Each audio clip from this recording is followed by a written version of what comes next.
Greetings, I am Liz. And I am Scandal. And let's grow a garden together. Let's have some muddled priorities together, shall we? So at this point, play parent to a child that is not ours. I am laughing because Lily has been dancing there for 2 days. And that is some like, I mean not day narrative, but like me opening this game and playing levels to earn stars. Did it really just like... I closed it. I closed it to talk about Lily for a second. Well, we could talk about Lily. She's been dancing for like 2.5 days. It's really good. Kind of amazing. Honestly, like, it's really funny. Anyway, so we're not a huge fan of the fact that she is caretaking for somebody else's child and trying to parent them, without any introduction, without any connection. It's a little without weird. any consent, also from the adults in the room. You know, kind of. Or thing. really not from the kid. The child hasn't invited her in. Yeah, it's actually really strange. Like, I'm not saying that adults can't give valuable information or have a discussion with children, but the biggest problem is that particularly in the United States, I've always seen that as very weird, where people are like, you aren't trying to engage with my child, I am the adult here. Don't try to get to me, or just get to my child who is uneducated and I am taking care of them. Right. And trying to basically, like, sort of just get at people some or make a people point. are very proprietary about their kids. Yes. However, some people are genuinely not. But the idea that adults approach children with the intention to parent them rather than to just be a helpful force sometimes. Right. Because, an adult walking by and being like, hey, you okay, when you look distressed, and you're like, and they treat you like essentially a conversational equal. Right. Is very, very different than, calling her honey and stuff like she was doing before with no introduction or connection. Right. What's up, Karen? Oh, we petted the dog! Yes! Yay! We've had Good two job, interactions, dog. I think, that we've seen so far. Two interactions with the dog. Even though the dog is supposed to belong to her. How do we know they're busy talking about the car? Didn't that happen over there while we're doing the honey sale? How the hell would she know? I'm sorry, I'm just making the dumbest face right now because, it's weird. I just suddenly got confused going, I swear that conversation happened all the way over at Luke's place while we were getting honey and setting it up over here doing our little, artisan craft project. And how would she know about that conversation because the car also happened around Karen, not Lily, as well. Because Karen was there, remember, complaining about the color for the car? Oh, yeah. Going like, this would be super cool if it was and that's why army she green. ran off. I know, but I was just so I'm like, it's weird that, definitely, that Lily is bringing this up when Lily was not anywhere near this conversation. Like, how would Lily know about that? I don't know. Anyway, keep going, all bad right. writing. Or something. No, like, that is just poor writing. That sounds like, really she weird. was not there. Were they really, like, yelling that loudly? Like, we're gonna really say that Rachel and Luke were yelling at each other now? So loudly that it carried over the house, across the lawn, from over by his garage, to where Lily, while she was working on her, cute little burlap covers and strings for her, gallon-sized honey jars. And selling them for $10 a piece. Heard the entire thing. All right. My God, anyway. They're busy talking about the car. You can vent to me if you want to. Stays between us. That just changed everything. It was cool here, and now it's just like moms. I see. Oh, what do you mean? I have no context, so, With Mom, everything has to be perfect and neat and tidy and clean. And Dad isn't like that. Okay, well, the thing is, it sounds like basically what's happened here, and it does happen sometimes with a lot of adults going, it just needs to be clean. I just need you to clean this. I just need you to do this.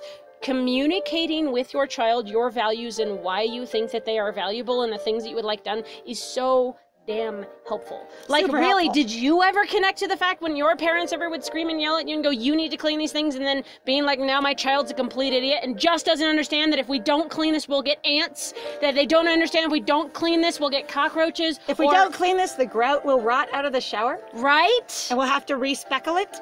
I mean, right? regrout it. Like, but, talk to your kids. They're not inept. They might require being told more than once or twice. Because again, that happens, but also so do many adults. My friend is so angry at this interaction. I love it. Well, the thing is, I'm annoyed too, but so with me, I was really just going, the child recognizes that her parents have different personalities. That part of the reason that they're divided, it feels like to me, is because they are different people. And she's going, hey, it was kind of cool to see Dad being Dad and Mom, not having mom all the time everywhere. Right. Because what it also suggests subtextually is this potential that Mom was suppressing Dad or making Dad act artificially like she wanted him to. And I liked that he was different than her. I liked that they are different people. Or perhaps there could be some level of text of going, my mom is always making me keep everything absolutely perfect. I can't even have any project in progress ever because I can't start something without completely cleaning everything up, even if, no matter if I finished it or not, every single time, and it's hard. it was kind of an experience I had with my mom, for sure. Go ahead. One for me is when I tried doing art from home, there was this very solid experience that was you cannot have any consistent workspace ever. So if you're going to do anything, the entire project needs to be done in one, I took everything out, did it, and then put everything back, or you have to be able to disassemble it and put it all back.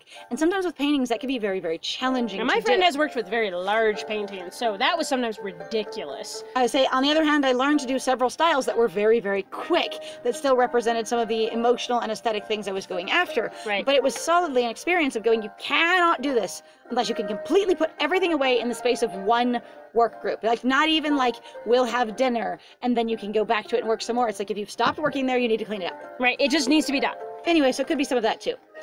Dad isn't like that. Do you not like that about your mom? All right, yeah, talk about that further. That is a close-ended question. Lily asked a lot of close-ended questions. That was a yes or no question. That really was. Actually, it's really frustrating. So again, if you're going to talk to people, asking an open-ended question is the best way to get a discussion rolling. Having yes or no ends the discussion real fast. Or it can. It has potential to. Yes. If you're dealing with a hostile conversation, the only way you're going to keep it moving, or the way you're going to help people open up, is by open-ended questions, because they have to think about it. They can't just say yes or no. Right? No, I love Mom. I just miss Dad, too. But now it's like he doesn't even get me anymore. He got me a pink bike and a playground for babies. I'm not a baby. We both said. That I understand this might be Karen's experience, but I was like, damn, dude, I would have loved that shit as a 10-year-old. Additionally, that playground was not for babies. You cannot put a 2-year-old on that playground and have them be safe. There's no railings. That's very tall. Like, I understand again that she's angry, but this feels awkward for me in the case of like the authors choosing that, because it's not something I can relate to very closely. Yes. I've not related to Karen as a person being mature beyond her age, that doesn't like to climb on or play on things, or is that play structure supposed to look super small, like she couldn't fit inside it or climb on it? Right. Or is the idea just that older kids above the age of 8 hate playgrounds? And I don't connect to that, because again, I'll see teenagers going, nobody's here, let's play on the playground. Right. You get a bunch of them. On prom night, you find teenagers in the playground, swinging on the swings, climbing on the ladders, that kind of thing. Like, I'm like playgrounds continue to be fun for a good long time. Like, part of me feels like also part of this is they're going, well, she's just a rebellious, 10-year-old, 9-year-old kind of thing. And I'm like, that's fine. But also, like, I really, like, both of us are genuinely, like, I don't know very many kids that would be like, I'm going to go to a playground and I won't play. I'm like, again, we both know teenagers that will be like, I'm going to go to a playground and go play around on the playground. Screw that. I'm going to bring my other teenage friends and we're going to play, like, massive, RPGs, live action in the playground. Right? We're going to LARP around here, my dudes. Pretty much. Yeah, it's that kind of thing. Yeah, I'm like, anyway, what are you talking about? So we're not able to relate to that point. You can always talk to him about it, which your mom said would happen if she didn't get involved. And now I'm going to parrot her back of going, I'm just going to use her, like, me will be the device that allows her opinion to work. So her idea that not talking to you and Luke about it or mentioning it will get you to talk to him is actually going to be enacted by me telling you can talk to him. Not like he'd listen. He didn't even listen to me about the paint. Paint? What paint? I wasn't there at all. Oh.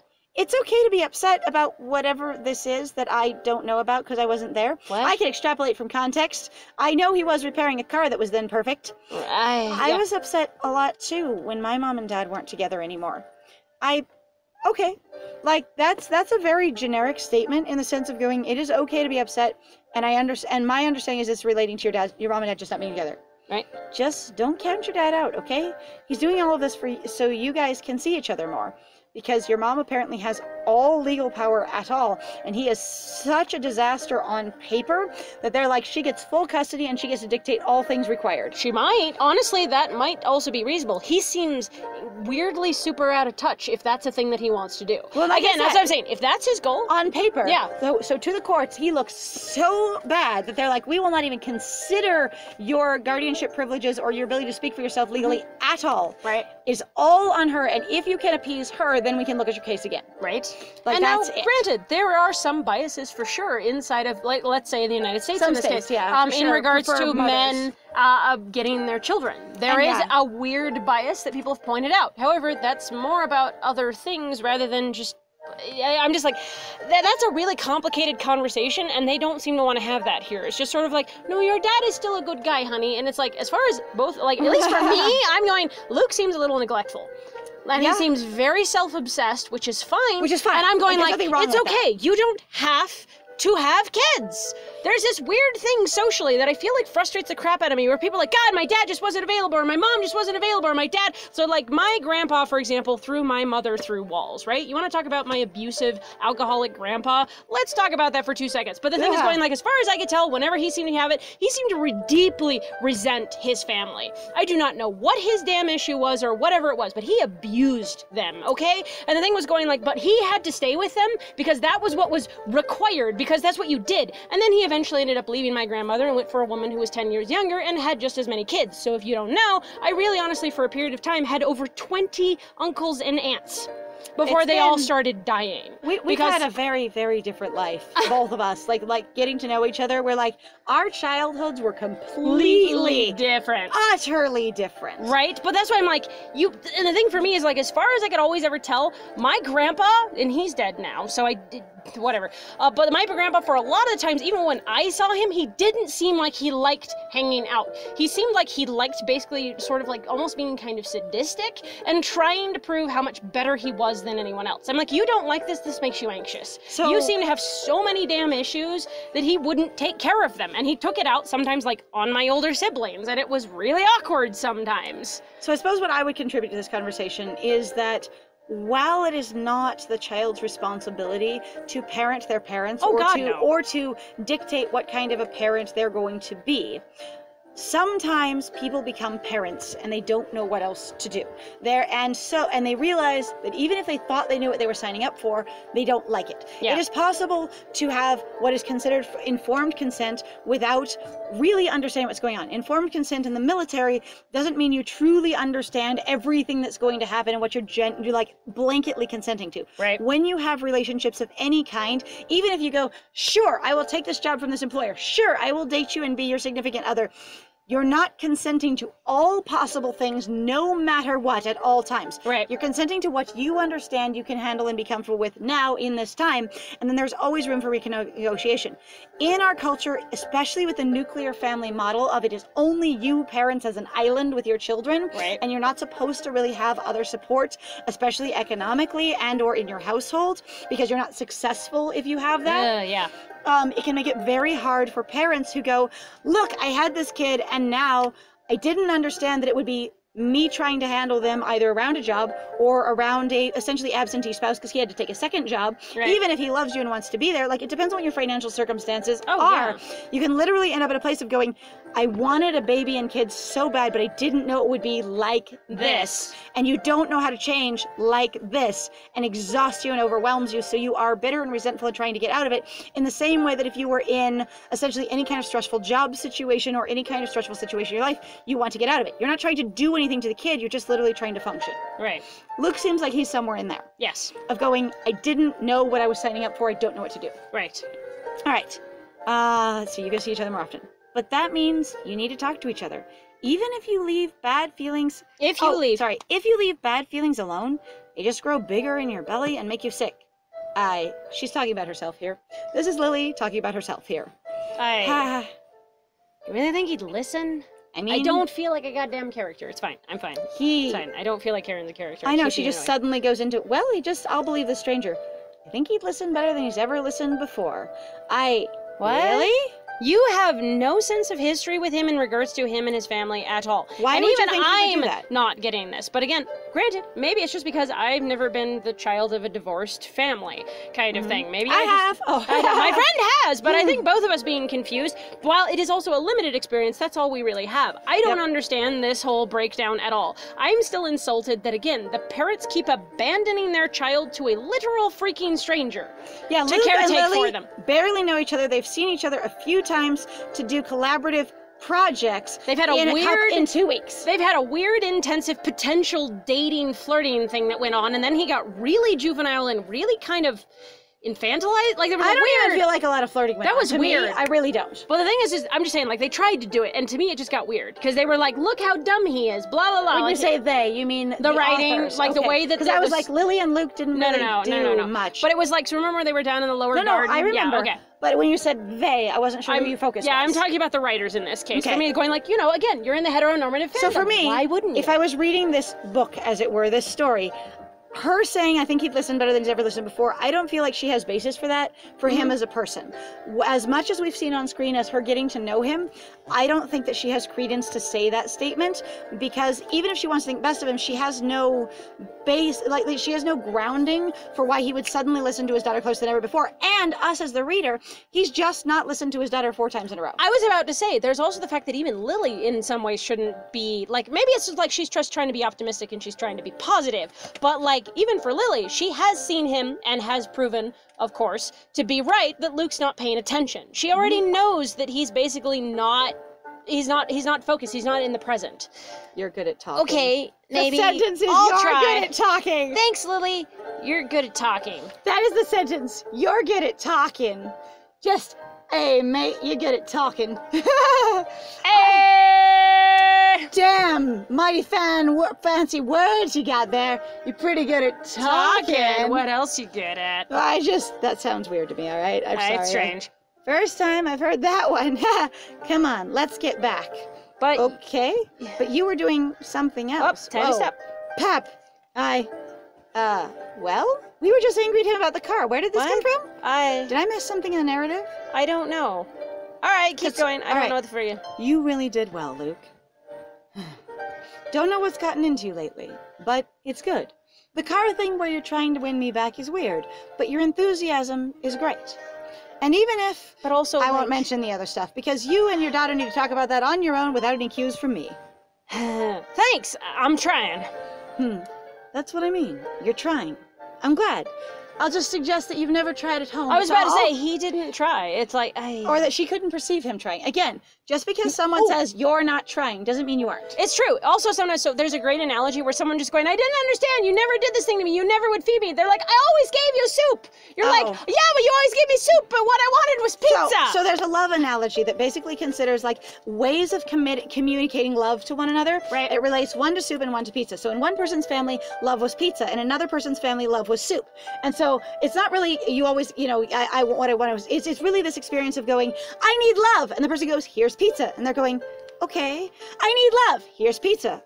Okay. And it's basically like someone going, I feel lonely and alone. And them going, I worked on the house really freaking hard. I repaired the stairs. I did this. And they're like, what I meant when I said I needed love was soup, which might equate to cuddling me more, doing active listening, going out on scheduled dates or whatever it is. And in your case, I need love means pizza, which might mean bring in more money, allow me more freedom, or encourage me to have more friends and more independence. It's whatever it is. Right. There's a miscommunication, but it doesn't mean you're not trying. It means they're not accessing what you're doing. Right. I've mentioned that helping thing where you go, I've been providing all the help they could possibly need. If that's not the kind of help they can receive, which isn't your fault, then it isn't providing all the help they could possibly need because they can't receive it. Yeah, there's no way to actually try everything because you might also not be basically, in that Equipped sense, not with everything. because you're also the person, and sometimes you're limited in that way, just as much as we are. We don't all have the answers. This is why actually having many heads is great. Having more people in the conversation can be helpful. Great. All right, even as you disagree. All right. As long as you give the inside of the house a once-over, I'm fine with Karen staying over sometimes. You haven't even seen the inside of the house. Yeah, I You just know, I'm assume- like, All right, you just assume. And you and me can talk more later about long-term stuff, okay? I think she's trying to be really soft here. I really do. As much as the dialogue just sounds a little aggressive. Yeah, of course. Thank you. Just keep acting like her dad. You'll be fine. What does that mean? I don't know. I hate that generic bullshit. We're just act like a dad. What the fuck does acting like dad? You know what? I have I'm hated- like, social expectations for roles and crap. If you never explain what that looks like to you, because also in this case, he really can't just act like her dad. You have to act like her dad, whatever the fuck that means, in the way that Rachel can access it. Again, that conversation about you gave me soup, I wanted pizza, or whatever. Whatever it might be. Rachel might be having a completely different conversation, and again, where Luke is going, these are the important parts. There's this really wonderful joke where they talk about how two people can think they're talking about the same thing, but they're actually not. It's so and funny. if you summarize the joke really short, basically this man was invited to, ended up giving a speech, where his wife, he was the only one whose wife wasn't in the forum, and they went, our speaker didn't show, you should give the speech, right? So he gives a speech, and apparently he taught, the topic is sex, and he's educated enough, and he gives this amazing speech on whatever, he needs to, right? And he didn't tell his wife, and he because does a of great course deal. he doesn't, because and so he's it goes embarrassed. really, really well, but he doesn't tell his wife because because of course he thinks this topic is embarrassing, right? And so he was like, it was so good. And you know what? I was the speaker. And she's like, what'd you talk about? But he was embarrassed and he didn't want to say it, but explain it. So he says, I talked about sailing. So the next day, all the ladies are at the grocery store and his wife's at the grocery store by herself. And they're like, oh my God, your husband was so knowledgeable. He was an amazing speaker. I had no idea he knew so much about the topic. And she thinks they're talking about sailing, which doesn't say anything. So she just goes, oh, really? He doesn't know much about it at all. In fact, he's only ever done it twice. And the first time his hat fell off and the second time he fell over the side. And you know, there's some level so sometimes you think you're talking about the same thing. Someone approaches you with a topic and go, be dad, and to you both have an archetype of what that means. And you think you're talking about the same thing, but you're not. You're really not. And it's really good to be clear. All right. Hey, kiddo, you're going to be seeing more of your dad. What do you think of that? Cool. I hate everything.